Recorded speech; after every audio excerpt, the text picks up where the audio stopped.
세상 속에 드러나는 성도의 정체라는 제목을 가지고 함께 은혜를 나눕니다. 사람은 자기가 누구인지 모르면 잘 살 수 없습니다. 누구인지 아는 만큼 살 수 있게 됩니다.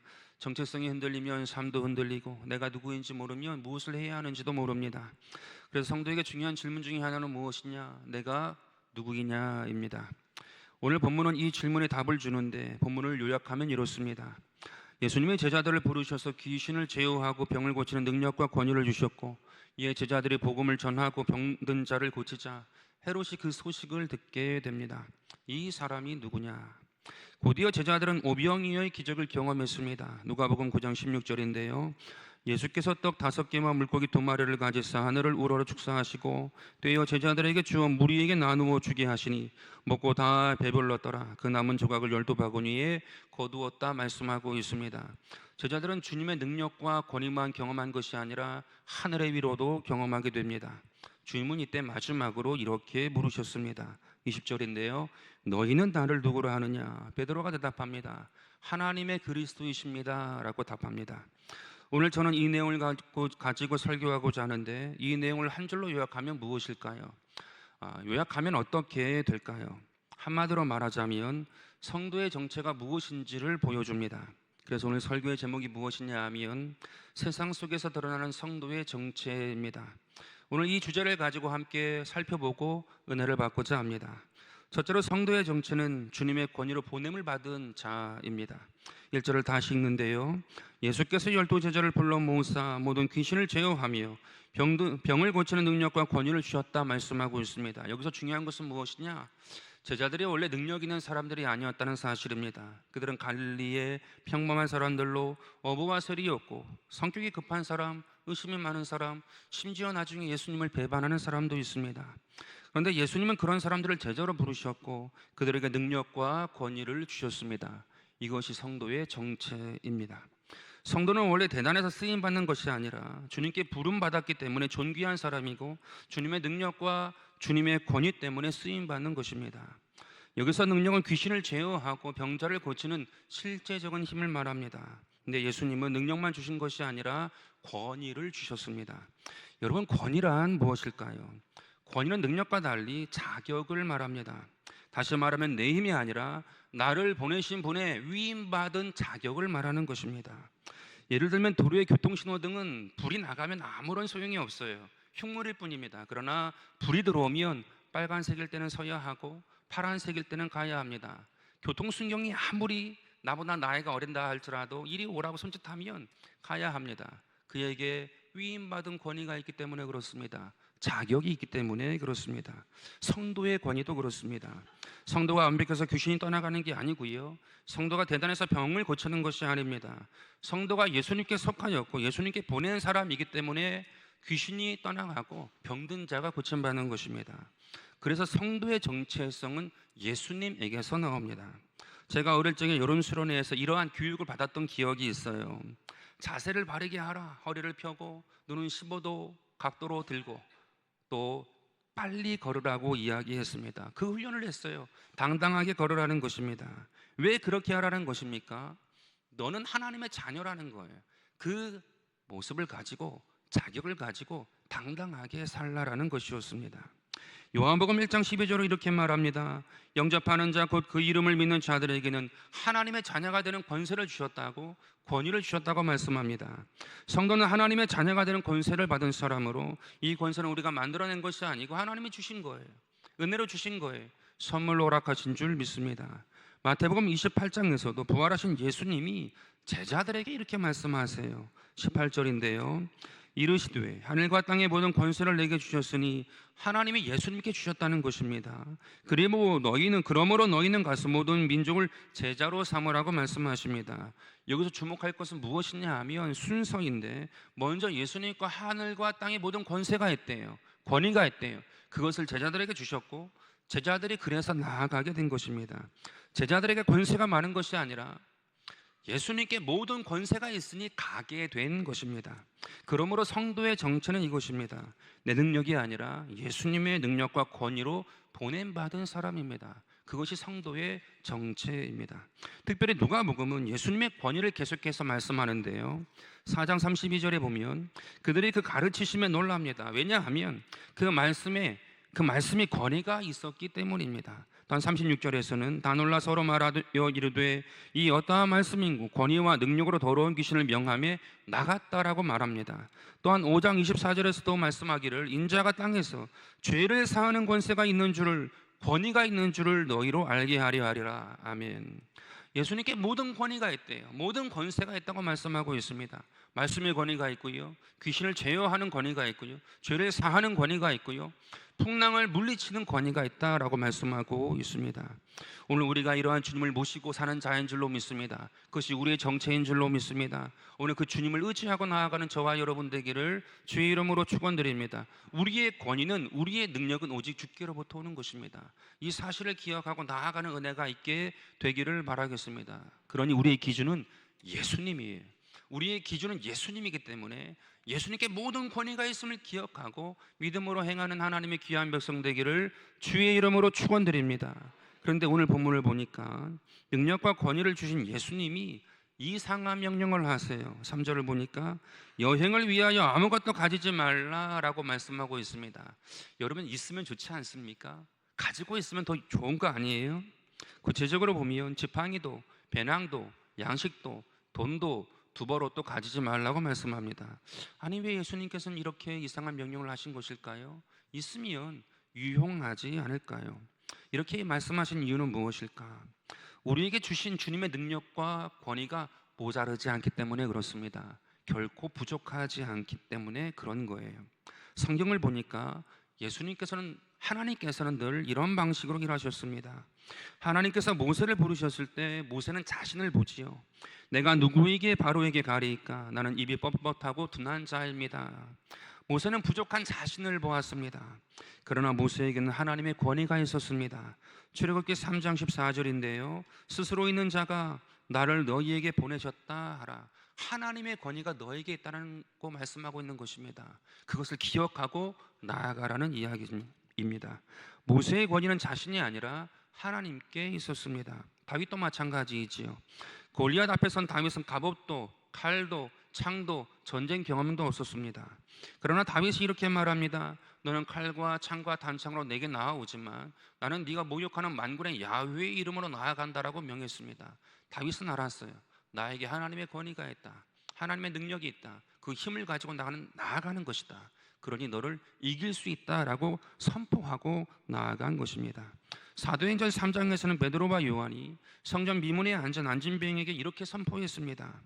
은과 금은 내게 없거니와 내게 있는 것으로 내게 주노니 나사렛 예수 이름으로 일어나 걸으라 라고 말씀을 선포하였습니다. 정말로 그들에게는 아무것도 없었어요.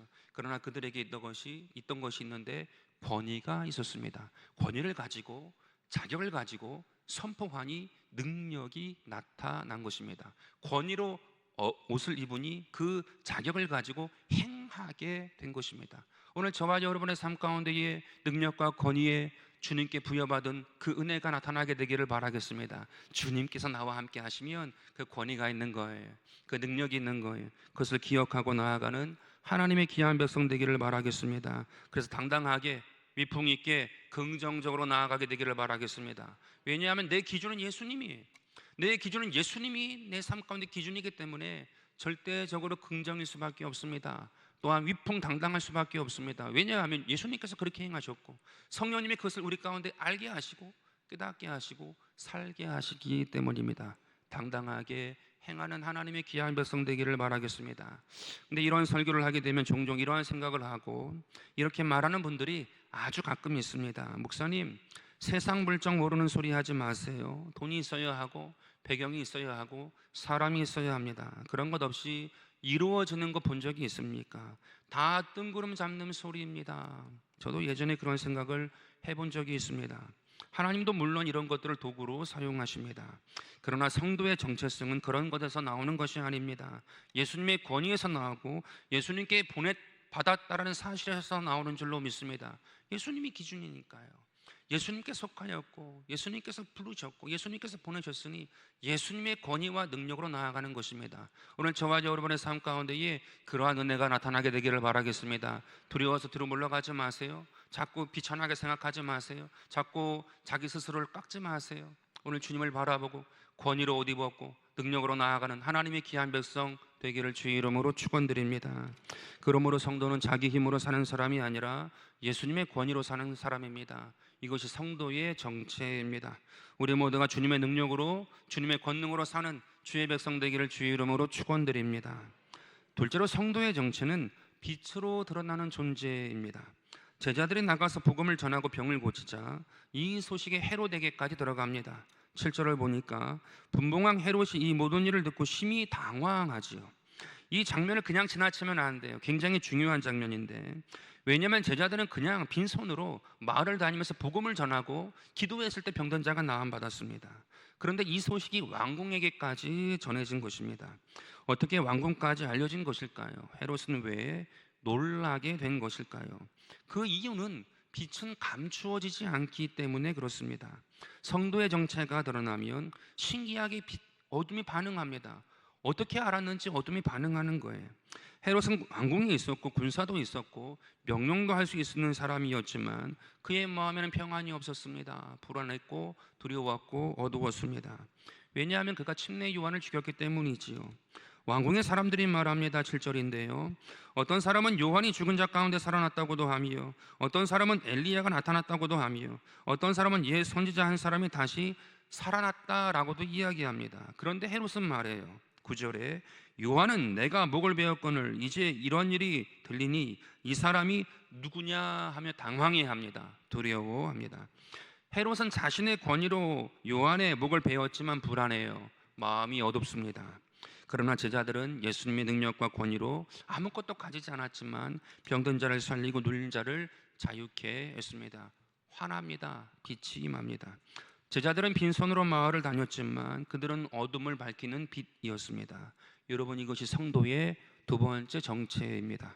성도는 어둠 속에 감춰진 존재가 아니라 빛으로 드러나는 존재입니다. 예수님은 마태복음 5장 14절에서 이렇게 말씀하셨어요. 너희는 세상의 빛이라. 산 위에 있는 동네가 숨겨지지 않는다라고 말씀하세요. 왜냐하면 성도를 통해 예수님의 빛이 드러나기 때문에 그렇다는 얘기예요. 숨겨질 수 없어. 예수님의 빛은 감추어질 수 없다라는 얘기입니다. 에베소서 5장 8절도 이렇게 말합니다. 너희가 전에는 어둠이더니 이제는 주 안에서 빛이라. 빛의 자녀들처럼 행하라 말씀하고 있습니다. 이전엔 어둠이었대요. 근데 이제는 빛의 존재이니 어둠을 밝힌다고 말씀합니다. 그게 우리의 정체입니다. 생각해 보니까 빛은 소리를 지르지 않아요. 소리를 지르지 않아도 어둠이 물러가게 되고 자기를 과시하지 않아도 주변을 환히 비추게 됩니다. 예를 들면 이런 것 같아요. 저희 처갓집에 가게 되면 등대가 두 개나 있습니다. 하나는 이쪽 항구 쪽에 있고 하나는 저쪽 산 쪽에 암초에 걸리지 말라라고 산 쪽에도 등대가 또 하나가 있습니다. 그래서 두 개가 있어요. 등대에 가게 되면 새벽에도 가고 밤에도 가고 그럴 때가 있거든요. 조용해서 묵상하기가 참 좋단 말이에요. 깨닫는 것은 무엇이냐 하면 신기하게 등대 주변에는 아무도 없어요. 갈 때마다 항상 혼자이거든요. 아무 소리가 없는데 등대는 배를 향해 소리를 치지도 않고요. 바다를 향해서도 소리를 치지 않고 오직 빛만 밝히 밝힐 뿐입니다. 그런데 그 빛 때문에 배들이 방향을 찾고요. 암초에 걸리지 않고 항구에 돌아오게 됩니다. 성도도 그렇습니다. 성도는 자기 자리에서 빛을 발하는 사람입니다. 가정에서, 직장에서, 교회에서, 각자의 삶의 자리에서 예수님의 빛을 드러내는 존재입니다. 여러분, 우리가 빛을 발할 때, 우리의 빛이 분명할 때 어둠이 물러가게 되는 줄로 믿습니다. 평안이 임하는 줄로 믿고요. 방향을 찾는 줄로 믿고요. 거기에 하나님의 큰 축복이 임할 줄로 믿습니다. 오늘 우리가 주님의 빛을 발하는 주의 백성 되기를 주의 이름으로 축원드립니다. 근데 오늘 말씀에 보니까 빛이 비치자 두 가지 반응이 나타나는데 어떤 사람은 그 빛을 보고 주님께 나와왔고요. 어떤 사람은 빛을 보고 불편해하며 미워했습니다. 헤롯은 후자였어요. 빛을 보고 회개하지 않았고 예수님을 궁금해했지만 믿지는 않았습니다. 오늘 말씀을 묵상하다가 알게 된 사실이 하나 있어요. 무엇이냐 하면 헤롯도 예수님도 동일한 질문을 하셨구나. 그런데 그 두 개의 질문은 서로 너무나도 대조적인 질문이었습니다. 질문의 의미를 가지고 있다는 것을 알게 됐습니다. 헤롯이 묻습니다. 9절에 이 사람이 누구냐? 예수님도 물어요. 20절에 너희는 나를 누구라 하느냐? 헤롯의 질문은 불안하고 어둡습니다. 제발 아무것도 아닌 존재이길 바라는 마음이 느껴지지요. 그러나 예수님의 질문은 평안하고 밝아요. 믿음으로 굳건히 세우시려는, 우리를 세우시려는 그 마음이 느껴진다는 말입니다. 같은 질문이지만 상반된 의미를 가지고 있습니다. 적용합니다. 예수님을 궁금해하는 것과 믿는 것은 다르고, 예수님의 소문을 듣는 것과 주님으로 고백하는 것은 완전히 다릅니다. 우리는 궁금증이나 소문으로만이 아니라 예수님을 믿고 예수님을 주님으로 고백하는 하나님의 귀한 백성 되기를 주의 이름으로 축원드립니다. 왜냐하면 그것이 우리의 정체이기 때문입니다. 그냥 궁금증 때문에 소문 정도로 우리가 교회에 와 있는 것이 아니고 나의 주님이기 때문에 와 있는 것입니다. 내가 그 주님께 속하였기 때문에 이곳에 있는 것입니다. 그것이 우리의 정체성입니다. 따라서 성도의 정체가 분명해지면 가정에, 직장에, 사업장에, 교회 안에 숨어있는 우리의 미움이 있어요. 어둠이 있습니다. 또한 불신이 있습니다. 두려움이 있는데 물러가게 되는 줄로 믿습니다. 어둠은 떠나가게 되는 줄로 믿습니다. 왜? 성도를 하나님이 빛으로 불러주셨기 때문입니다. 오늘 저와 여러분이 환히 빛나는 등대가 되시기 바라고 빛의 존재가 되기를 주의 이름으로 축복합니다. 주중에 서울에서 우리 선교팀이 왔단 말이에요. 목요일 날 오셨는데 성전에서 기도 잠깐 하신 걸로 제가 알고 있고 사진을 봤거든요. 그리고는 제가 카페에 있다가 대화하다가 나가봤더니 우리 유치부실 앞에 바닥에 앉아가지고 소품을 준비하는 거예요. 우리 아이들 눈을 즐겁게 하고 마음을 또 기쁘게 하기 위해서 소품을 준비하고 모든 준비를 이 바닥에 앉아서 하고 있는 거예요. 제가 저쪽 끝에 있다가 다가가가지고 딱 봤는데 역시나 빛입니다. 다 악수하고 너무나도 밝은 거예요. 너무나도 환한 빛인 거예요. 우리 교회에 또 이렇게 하나님이 선물을 보내주셨구나. 만약에 서울에서 만났다고 하면 그렇게 환하게 빛나지 않았을 것 같아요. 그런데 주님의 마음을 가지고 대전까지 와서 함께 아이들을 섬기기 위해서 와주니까 또 왔으니까 더욱더 환하게 빛나지 않았는가, 그러한 마음을 갖게 됩니다. 우리 교사들도 우리 권사님들도 수고 많이 하셨어요. 다 빛이세요. 아름다운 빛이 한 주간 우리 교회 가운데 너무나도 많이 있었습니다. 근데 제가 우리 하반기에 베트남, 말레이시아, 카자흐스탄까지 단기 선교를 준비하고 있단 말이죠. 제 마음 가운데 감동이 왔어요. 어떠한 것이냐 하면 너희가 대전 순복음교회가 동일하게 그러한 마음을 가지고 그 땅에 가면 너희가 빛으로 쓰임 받는다. 인생 가운데 한 번은 예수님의 마음을 가지고 빛으로 쓰임 받는 그러한 존재가 되기를 바란다라는 그러한 마음에 사실 감동이 있었습니다. 도전합니다. 인생 가운데 한 번 정도는 예수님의 마음을 가지고 예수의 빛을 가지고 나아가는 은혜가 있게 되기를 바랍니다. 우리 교회에서도 귀하게 그렇게 빛으로 쓰임 받는 건 맞아요. 그런데 내가 알지 못하는 곳에, 어둡다 한 그곳에 예수님의 빛을 가지고 인생에 한 번은 꼭 나아가는 은혜가 있게 되기를 주의 이름으로 축원드립니다. 내가 빛을 경험해, 내 안에 있는 예수님의 빛을 경험하는 그 시간이 인생 가운데 꼭 있게 되기를 바랍니다. 여러분, 성도는 누구일까요? 어둠 속에서 빛으로 드러나는 존재입니다. 여러분, 이것이 성도의 두 번째 정체입니다. 우리가 다 빛으로 쓰임 받게 되기를 주의 이름으로 축원드립니다. 세 번째로 보니까 성도의 정체는 주님의 풍성함을 드러내는 존재이래요. 우리는 부족하지요. 연약한데 주님의 풍성함을 드러내는 존재가 바로 성도이다 말씀합니다. 10절에 보니까 사도들이 돌아와 자기들의 행한 모든 것을 예수님께 보고합니다. 얼마나 감격스러웠을까요? 자기가 빛으로 쓰임 받았단 말이에요. 귀신이 제어당하고 귀신이 물러가고 병든 자가 고침받았습니다. 복음을 전했습니다. 그런데 성경은 여기서 이야기를 끝내지 않고 곧바로 오병이어의 이야기로 이어집니다.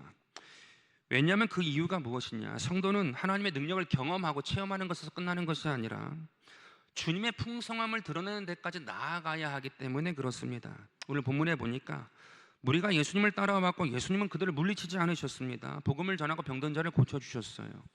날이 저물자 예수님이 말씀한 제자들에게 말했습니다. 무리를 보내어 제자들이 예수님께 말했습니다. 무리를 보내어 먹게 하소서. 이것은 빈들입니다. 우리가 다 아는 내용이지요.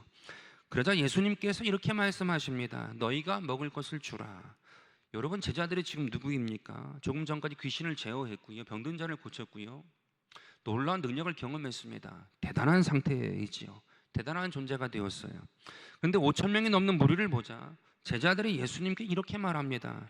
누가복음 9장 13절에 우리에게는 떡 5개와 물고기 2마리밖에 없다라고 투덜거리듯 이야기합니다. 여러분, 이 부분이 너무나도 중요해요. 여러분, 성도는 주님의 권위를 받았고 빛으로 쓰임 받은 사람이지만 여전히 우리는 어떻습니까? 우리 안에 한계가 있고요, 불안함이 있단 말입니다. 부족함이 있단 말입니다. 제자들은 귀신을 제어하고 병자를 고쳤지만 굶주린 무리 앞에 어떻게 해야 하는지 당황합니다. 이것은 제자들도 실패하는 내용을 말하고 싶은 것이 아니라 성도의 정체를 성경이 지금 더 깊이 보여주고 싶은데, 성도는 누구냐 하면 공급자가 아니라 전달자다, 원천이 아니라 통로라는 사실을 보여주고 있습니다.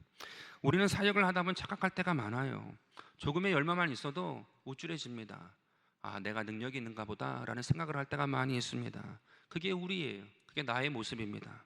그러나 주님은 그러한 우리를 때때로 빈들에 보내십니다. 너희가 먹을 것을 주라 하세요. 그제서야 우리는 깨닫게 되지요. 나의 존재를 깨닫게 됩니다. 주님, 저는 오병이어밖에 없습니다. 저에게는 힘이 없습니다. 능력이 없습니다. 어떻게 해야 할지 알지 모르겠습니다 라고 고백하게 됩니다. 여러분, 그런데 놀라운 것은 무엇이냐 하면 바로 그때 자신의 약함과 한계를 주님께 고백하는 그 순간 하나님의 풍성함이 임하게 되는 줄로 믿습니다. 제자들의 손에 있을 때는 고작 5병이었지만 주님 손에 들여지자 5천 명을 먹이고도 남게 되었습니다. 여러분, 이것이 성도의 세 번째 정체입니다. 성도는 자신이 풍성한 사람이 아니라 풍성한 주님과 함께하는 존재이고, 성도는 부족함이 있지만 주님의 충만함을 나누는 사람입니다. 고린도후서 4장 7절에 이렇게 말씀하세요. 우리가 이 보배를 질그릇에 가졌으니 이는 심히 그 능력은 하나님께 있고 우리에게 있지 아니함을 알게 하시는 것이다 말씀하고 있습니다. 우리는 질그릇이래요. 깨어지기 쉽대요. 가치가 사실은 많지 않대요. 연약하대요. 부족하대요. 질그릇이라고 말합니다. 그런데 보배가 담기면 달라집니다. 성도의 정체성도 그렇습니다. 성도의 가치는 내 실력이 아니고 내 환경이 아니고 내 안에 계신 예수님입니다. 예수님이 내 삶의 기준이에요. 내가 어떠한 것을 놓고 기도하고 내가 어떻게 해야 할지 정해야 할 때 내 삶의 기준은 예수님입니다. 예수님의 권위와 능력이 나에게 있고 주님의 나를 주님의 빛으로 보내셨고 주님의 나를 통해 풍성하게 하시는 이시다 라는 사실을 내가 믿고 거기서부터 시작하는 것입니다. 골로새서 1장 27절에 이런 말씀이 있어요. 이 비밀은 너희 안에 계신 그리스도니 곧 영광의 소망이라. 성도 안에 그리스도가 계셔서 우리는 연약해도 주님의 영광이 드러난단 말입니다. 주님이 영광스럽게 반드시 쓰신대요. 여러분, 저와 여러분이 그 사실을 꼭 믿고 마음에 가지고 나아가게 되기를 바라겠습니다. 사실은 얼마 전에 행정실을 통해 가지고 기독교 방송에서 우리 교회를 취재하고 싶다는 연락이 왔어요. CTS였던 것 같아요. 뭐 공영방송은 아니어도 그래도 너무 감사하지 않습니까? 취재하고 싶다고 하니까 얼마나 좋아요. 우리 교회에서 5월달에 총회를 열었고 또 많은 손님들이 오셨고 또 그때 기자들도 왔겠죠. 그러면서 이제 교회도 리모델링 되어 있고 한 것을 보고는 취재하고 싶다라고 이야기를 우리에게 주었던 것입니다. 그런데 제가 조심스럽게 거절을 했습니다. 여러분, 취재한다라는 것은 무엇이냐? 사실은 교회를 자랑해 주세요 이 얘기잖아요. 교회에 좋은 것, 잘 되고 있는 것 자랑해 주세요 이 얘기잖아요. 그런데 제가 조심스럽게 거절을 했단 말이에요. 우리 교회 자랑할 것이 많습니다. 리모델링도 잘 됐고요. 또 계속해서 하나님께서 은혜를 주셔가지고 계속해서 우리 새로 오신 우리 분들과 함께 예배할 수 있게 되니까 너무나도 감사하고, 또한 어떠한 일이 있을 때 다 헌신하세요. 아래에서 식사 준비하시고 다 준비하시고, 요번에 캠프도 식사를 다 우리 권사님들이 해주셨단 말이에요. 얼마나 헌신적으로 하셨는지 몰라요. 너무나도 감사하고 좋은데 제 마음 가운데 사실 더 자랑하고 싶은 게 있는 거예요. 근데 그것은 아직 더 돼야 되겠다라는 마음이 있어가지고, 그게 무엇이냐 하면, 여러분, 주님께서 말씀하신 것이 교회에 가장 자랑할 만한 것이 무엇이냐 하면 하나님을 사랑하고 이웃을 사랑하는 거예요. 하나님을 사랑하는 것, 이웃을 사랑하는 것이 가장 자랑할 만한 첫 번째 계명이라고 말씀하셨거든요. 우리 교회 가운데 그것이 더 세워지고 더 충만하게 되고 풍성하게 되어서 정말로 자랑할 만한 내용들 많이 있지만 성도가 성도를 사랑합니다. 교회가 사랑으로 충만하고 우리 장로님들, 권사님들, 우리 안수집사님 재직들이 사랑으로 충만해서 그 사랑으로 모든 이들이 회복이 되고 누구라도 와도 기쁨을 누리고 한 성령 안에서 누리고 함께 예배를 드리고 다시 가정으로 돌아가는 은혜가 있습니다. 하나님을 사랑하는 마음이 너무나도 크고 성도가 성도를 사랑하는 마음이 너무나도 큽니다. 그것을 자랑하고 싶은 마음이 사실 먼저 있어서 조심스럽게 거절을 했습니다. 우리가 사랑이 없다는 얘기가 아니고요, 더욱더 많아지게 되길 바랍니다. 더욱더 하나가 되기 원하고요, 한 성령 안에서 우리가 세워지는 은혜가 있게 되기를 바라겠습니다. 그래서 조심스럽게 거절을 했던 기억이 있습니다. 대전 순복음교회 성도 여러분, 우리 교회가 그리스도 예수 안에서 풍성함과 충만함을 누리게 되기를 바라겠습니다. 그 충만이 무엇일까요? 주님 안에서 회복이 되는 것, 주님의 사랑으로 회복되는 것, 성도와 성도의 사랑 안에서 회복이 되는 것. 이 회복이 되어지지 아니하면 우리의 모든 일들이 공연불이 되어버리고 맙니다. 오늘 저와 여러분의 삶 가운데에 가장 큰 계명이라고 말씀하신 것이 세워지고 우리 교회 가운데 충만하게 되기를 주의 이름으로 축원드립니다. 성경에서 말하는 신비, 비밀은 다른 것이 아닙니다. 그리스도 예수 안에 있는 사랑의 열매들이고 성령의 열매들, 사랑의 열매들입니다. 사랑과 희락과 화평과 오래 참음과 자비와 양선과 충성과 온유와 절제. 이 비밀이에요. 십자가에서 흘러넘치는 그 보혈 안에 있는 그 비밀이에요. 거기 있는 성령의 아름다운 열매들이 비밀이에요. 신비예요. 오늘 저와 여러분의 삶 가운데에 그 열매가 맺히는 복된 교회가 되기를 바랍니다. 누가 무엇을 자랑하겠습니까? 얘기할 때에 우리 안에 주님의 사랑이 있습니다. 성도가 안에 교제가 있고 사랑이 있습니다. 이 은혜가 있게 되기를 주의 이름으로 축원드립니다. 우리가 다 배불리 먹고 남은 조각을 거두니 12바구니나 되었습니다. 이때 주님께서 물으셨어요. 무리가 나를 누구라 하느냐? 제자들이 말하길 침례 요한이라고도 하고 엘리야라고도 하고 선지자 중에 한 사람이 살아났다고도 합니다. 그러면 너희는 나를 누구라 하느냐? 하나님의 그리스도이십니다 라고 베드로가 이야기합니다. 여러분, 이것이 오늘 설교의 절정인데요, 성도의 정체는 결국 예수님을 누구로 고백하느냐에 있습니다. 여러분께 질문합니다. 여러분은 예수님을 무엇이라고 스스로 고백하십니까? 예수님은 여러분에게 어떠한 존재입니까? 예수님은 여러분은 무엇이라고 고백할 수 있어요? 하나님의 그리스도이십니다 라고 고백하는 은혜가 있게 되기를 바라겠습니다. 그러므로 내 안에 계신 그 예수님을 기준으로 우리는 사는 거예요. 스스로를 비천하게 여기지 마시고요, 어리석다 생각하지 마시고 주님을 바라보시고 그 기준으로 사는 은혜가 있게 되기를 바라겠습니다. 우리도 고백하기 원합니다. 하나님의 그리스도이십니다.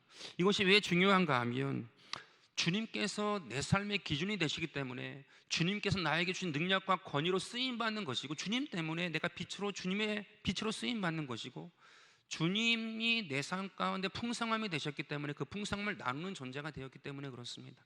오늘 저와 여러분의 삶 가운데에 예수님이 나의 주인이십니다. 그리스도이십니다. 구세주이십니다. 주님의 나의 주인이십니다 고백하는 하나님의 은혜가 있게 되기를 바라겠습니다. 주님이 허락하시면 우리가 빈손도 사명의 손이 되고요, 작은 순종도 빛이 되고요, 보잘것없는 떡도 풍성한 생명의 양식이 되는 줄로 믿습니다. 여러분, 이것이 성도의 세 번째 정체입니다.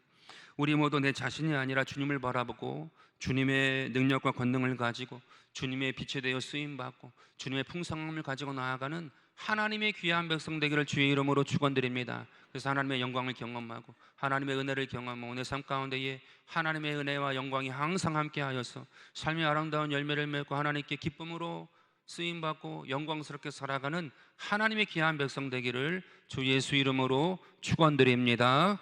아버지 하나님, 은혜와 사랑을 감사드립니다.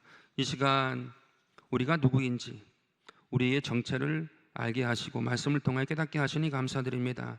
우리는 주님의 권위를 옷 입은 자입니다. 빛의 자녀입니다. 또한 주님의 풍성함을 우리 삶 가운데 가지고 사는 자입니다. 오늘 우리가 다 이 주님으로 말미암아 복되게 하시고 하나님께 영광 돌리고 우리의 삶 가운데 하늘의 영광이 있는 복인이 되게 하여 주옵소서. 살아계신 예수 그리스도 이름으로 기도드립니다. 아멘.